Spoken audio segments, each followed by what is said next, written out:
Bapak, Ibu, dan saudara-saudari yang dikasihi Yesus Kristus, selamat pagi dan salam sehat buat kita semuanya. Sebelum kita memulai aktivitas kita hari ini, mari kita berikan waktu untuk disapa oleh firman Tuhan. Sebelumnya kita berdoa. Kasih karunia dan damai sejahtera dari Tuhan Allah Bapa kita dan dari anaknya Yesus Kristus yang menyertaimu. Amin. Saudara-saudara, firman Tuhan hari ini Senin 25 Agustus 2025 diambil dari kitab 1 Korintus 3 ayat 11. Demikian firman Tuhan. Karena tidak ada seorang pun yang dapat meletakkan dasar lain daripada dasar yang telah diletakkan, yaitu Yesus Kristus. Demikian firman Tuhan.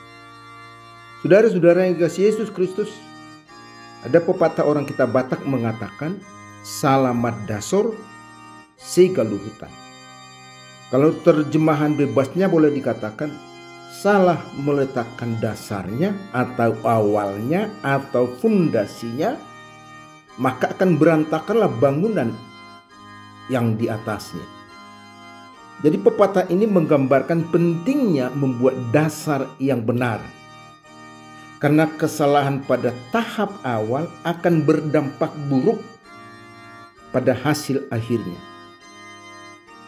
Saudara-saudari, falsafah ini sebenarnya hendak merujuk pada proses menyusun padi yang baru dipanen.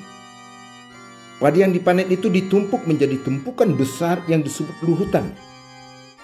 Jadi jika susunan dasar yang paling bawah tidak rapi atau salah, maka seluruh tumpukan padi yang disebut dengan luhutan itu akan rusak. Jadi demikian juga halnya dengan menjalani hidup sebagai orang percaya. Artinya, agar kita ini benar-benar hidup sebagai pengikut Kristus yang kokoh, kuat, teguh, maka dasar yang sesungguhnya atau fondasi kita adalah Kristus. Karena memang tidak ada seorang pun yang dapat meletakkan dasar lain pada dasar imannya selain Kristus itu sendiri. Dengan kata lain, hanya Yesus Kristuslah yang menjadi dasar atau fondasi orang beriman.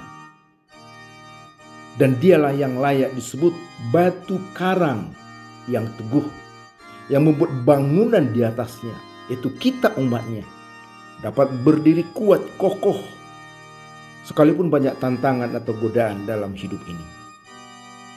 Jadi saudara-saudara, melalui nats ini kita diingatkan untuk membangun kehidupan kita di atas Yesus Kristus. Dalam arti kita harus selalu memeriksa apakah perkataan atau tindakan serta pekerjaan kita sejalan dengan kehendaknya. Janganlah dasar fondasi kita dalam menjalani hidup ini semata-mata keinginan atau hasrat hati kita. Soalnya itulah sesungguhnya yang sering terjadi di tengah-tengah jemaat yang ada di Korintus secara khusus. Paulus sudah melihat ada tanda-tanda yang tidak baik karena telah muncul kelompok-kelompok umat yang berpusat pada pemimpin persorangan. Misalnya, apakah kelompok Kefas, apakah Apolos, apakah Barnabas.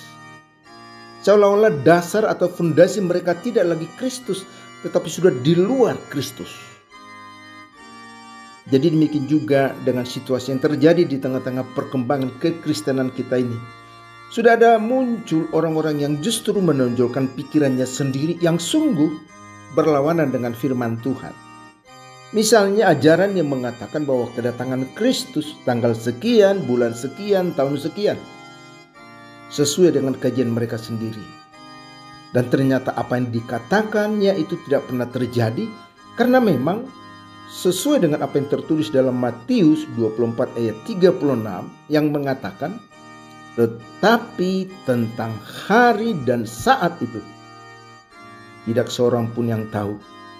Malaikat-malaikat di sorga tidak, dan anak pun tidak, hanya Bapa sendiri. Jadi itulah buktinya bahwa ada orang yang membuat dirinya, pikirannya menjadi dasar imannya. Dan akibatnya rubuhlah bangunan yang ada di atasnya.